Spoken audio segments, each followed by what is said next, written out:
In 1973, the richest man in the world refused to pay a $17 million ransom to release his teenage grandson from an Italian cave. He paid only after receiving the boy's severed ear, bargaining the final ransom down to $2.2 million. Offered as a loan, the remaining sum was given to his own son at 4% interest. Such transactions reveal a dark truth. Parenting choices say more about the money than the bank balance itself. Behind the gates of the world's most exclusive neighborhoods, families with identical fortunes choose wildly divergent paths. Some weaponize their wealth, while others hide it entirely, raising children who have no idea their parents are millionaires. First is the builder, a self-made tycoon who expects their children to duplicate the drive that built the empire. Tycoons view their offspring as raw material to be forged under extreme pressure, demanding absolute loyalty to the corporate mission. Comparisons are constantly made to the parents' early achievements, leaving the child feeling like a shadow in their own home. Dinner conversations become corporate performance reviews. Affection is withheld until a child achieves a measurable triumph. Constant pressure contrasts sharply with parents who cushion their offspring from every struggle. Fear of seeing their child fail drives the safety net parent to remove every obstacle. Quietly paying off credit card debts and securing unearned internships is their method. Adult decisions are handled by the parents, preventing the child from ever learning the value of a dollar. Shielding heirs from the consequences of bad decisions creates a state of perpetual childhood where they never learn to stand alone. Children raised this way never hit bottom, a comfortable reality that robs them of the resilience built through failure. While safety net parents prioritize security, status parents view children as social accessories designed to project prestige. Milestones are curated to impress peers, from $60,000 preschools to private coaches for niche sports. Actual interests are discarded. Resumes and social registries dictate every hobby. Growing up as a brand, they attend exclusive galas under constant pressure to represent the family name. Other parents buy penthouse apartments to compensate for a void that money cannot fill. Corporate executives work 80-hour weeks.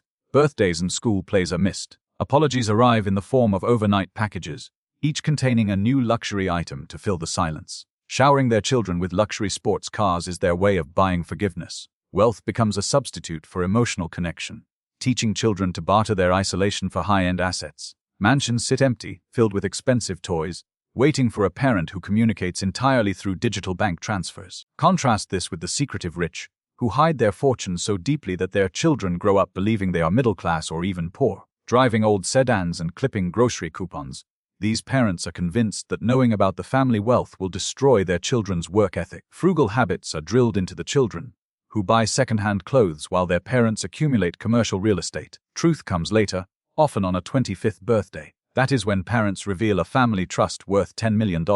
Having already taken out student loans, the heir is left with a forever changed relationship with parents who hid the truth. Secretive parents hide wealth to protect their children, but the business groomer views the child as an employee dedicated to the family firm. Starting at age 12, these children attend corporate board meetings where they are tutored in the details of tax avoidance. Boardrooms replace playgrounds, and financial spreadsheets replace bedtime stories. Career paths are planned decades in advance. Mothers and fathers act as corporate chief executives rather than caregivers. Rebellions such as pursuing creative arts or alternative careers are treated as a betrayal of the family legacy. Yet there is an opposite extreme. A parent who was raised in deep poverty and decided that their children must never suffer a single day of hardship. Overcorrecting parents buy everything, shielding their child from the realities of the world until they cannot function alone, sparing their children from any discomfort. These parents create an artificial world of luxury that does not exist in reality. Believing they are expressing love, they raise helpless children. Problem solving is never learned. Entering the real world outside the family bubble, the shock of a world that does not cater to their whims can be devastating.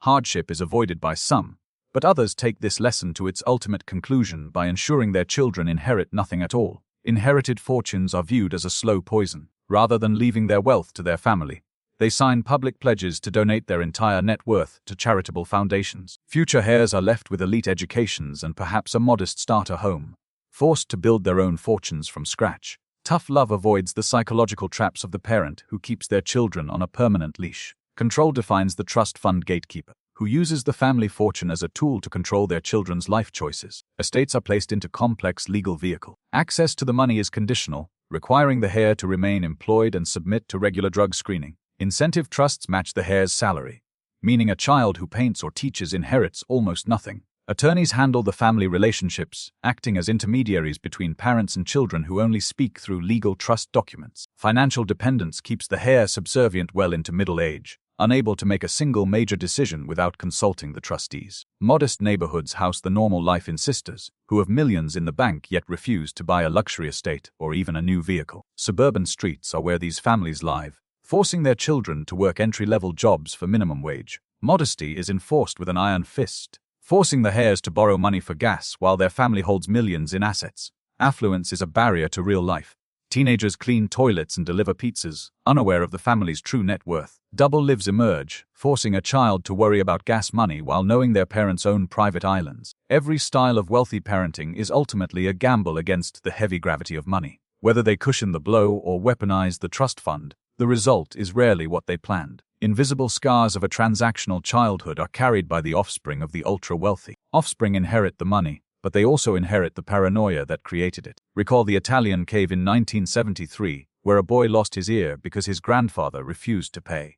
Eventually, the billionaire paid the tax-deductible portion, charging his own son interest on the rest. Decades later, in 1981, a drug overdose triggered a stroke that left the young heir blind and paralyzed in a wheelchair for the rest of his life.